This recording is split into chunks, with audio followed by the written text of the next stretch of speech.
urgency actually be a hidden gift? It has become that for me. I have been on a journey that was tweaked by the word authenticity. There's a little story about how a client of mine and I decided not to use that word anymore because it brought on the question of which self. The self that is a mother, the self that is a teacher, the self that is a brother, the self that's a daughter. Do you see what I mean? There's so much work, including my own, that includes the topic that are we those roles? And we are not those roles. So what are we referring to when we use authenticity in the world? Let me just say that authenticity came up for me when my teacher friend, Tracy Goodwin, talked about it in terms of masks and roles. She, if you want to look her up, she's the psychology of the voice and did a wonderful TED Talk. And she talks about authenticity as showing up with all of you, and it comes through in your voice if you're not. And I had not connected to the convincer mask, one of the masks she describes, because I don't talk in this way to make you think that I'm proving the wrong. Do you know what I mean? Loud or pressured. I'm not a very good actress. She does a better job of that, but you know what I mean, I think. My voice tends to maybe hide some of me. That's what I hear anyway, because I've decided that I would love to be more curious and not have all the answers. And I really am okay, and really am okay with my competence everywhere where I am charging. And I don't have to be more, and I can be less. And it's not up to others to decide. That's what's wrong with the role of convincer. We're waiting to be acknowledged and waiting to be enough. And at least that's what I'm taking from it now. So that's a lot about me. But what happened to bring me to this topic, I think I thought urgency was pretty close to anxiety and didn't want that. And really, the peace that I have found in my life didn't bring up the word urgency. So it kind of startled me that urgency has become my new spiritual guide. And let me tell you more about it. So maybe I should put a challenge in here for you first so you can get on the same page that I've been. So let's say if you're anything like me, when we're in the deepest mind chatter, even though we know better than to say out loud, I should do this, I should do that, because we've gotten rid of the shoulds. When I'm in my mental chatter, I should write that proposal, I should make my bed, I should make breakfast, I should figure out what dinner, I should write that, whatever. And they all the shoulds are cluttering my brain.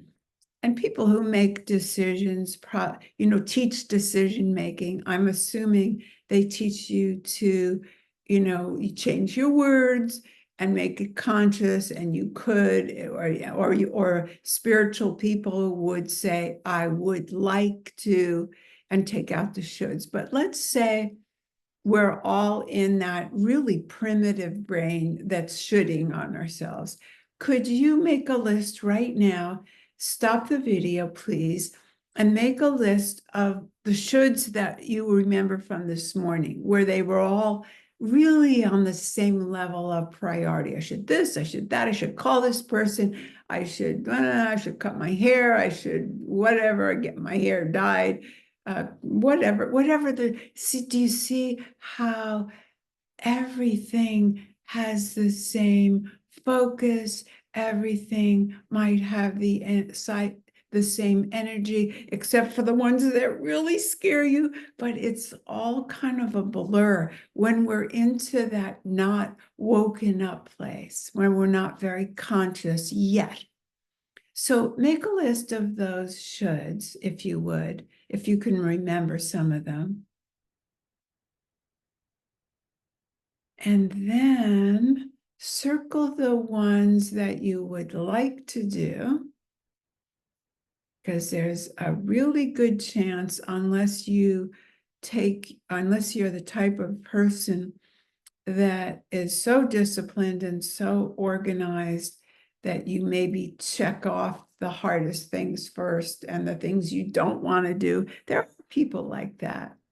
But for the rest of us, there's a good chance, if you wouldn't like to do it, that it won't get done. And there's a good chance that you will procrastinate. There's a good chance that it will be on tomorrow's list. Okay, so now we've done the shoulds, we've done the list of what you would like from that list, you've circled them. And then look at the list of the circled ones, and see which, if any, align to your highest purpose, the things that excite you. So for me right now, being myself wherever I go, as much as is appropriate to the situation, rather than what's appropriate to my brain. So I've noticed that even in my friendships, I've been coming in sometimes as the wise one. Yeah, I'm old. I'm older than lots of my friends. I have friends of every age, but I feel like, you know what? I'm tired of being the wise one. If someone takes wisdom from my being who I am, great. I don't mind it, but that's not my role anymore. It's not my desire anymore, because I actually feel okay as I am. And okay is a pretty darn big word for me. I don't use words love myself and like myself, and those kind of words are not my friends, because there's so many years I hated myself or didn't like myself. So, okay, it takes me outside of good and bad, better than, worse than, and that's where my peace lies. But now we're going back to you. Let's go to your list, the circled list.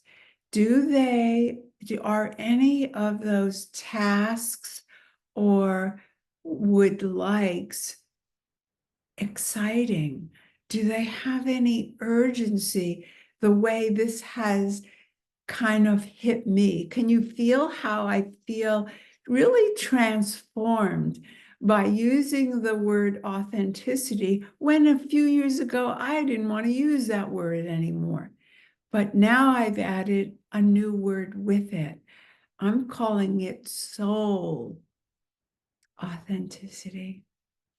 And that touches me, because I've even would like to bring death into this conversation because I'm writing a talk about the urgency of bringing death into our lives, the concept that we are all on our way toward death, but it's not a problem. It's just part of life that is where we all go. But that brings an urgency to living our fullest, most exciting way and living from all of us, not hiding from death, not hiding any parts of us because it wasn't safe in our families to be who we were. We were teased, or we were judged, or we were told to be quiet, or we were ignored, which is even more devastating sometimes,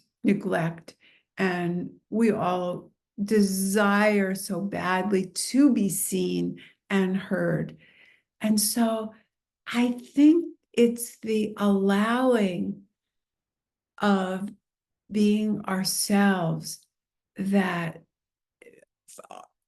our own permission, that is the ticket to soul authenticity. And just thinking that my mentor friend, Sarah Cannell, just did a whole thing on your alter ego. And isn't that what soul authenticity is? It's all the parts of you that you haven't allowed yet to come out. Isn't that who you really are? Maybe some of it hasn't been expressed. And this is an entirely different video than I had planned.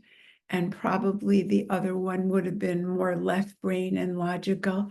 But this is what wanted to come out. So what I want you to see, if I can express it well enough, that urgency linked with purpose, urgency linked with desire and willingness is very exciting.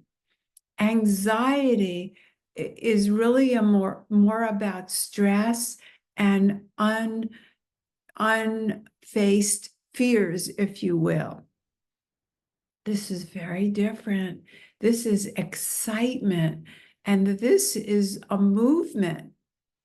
We cannot, in the world, express authenticity without some exuberance, without our truth.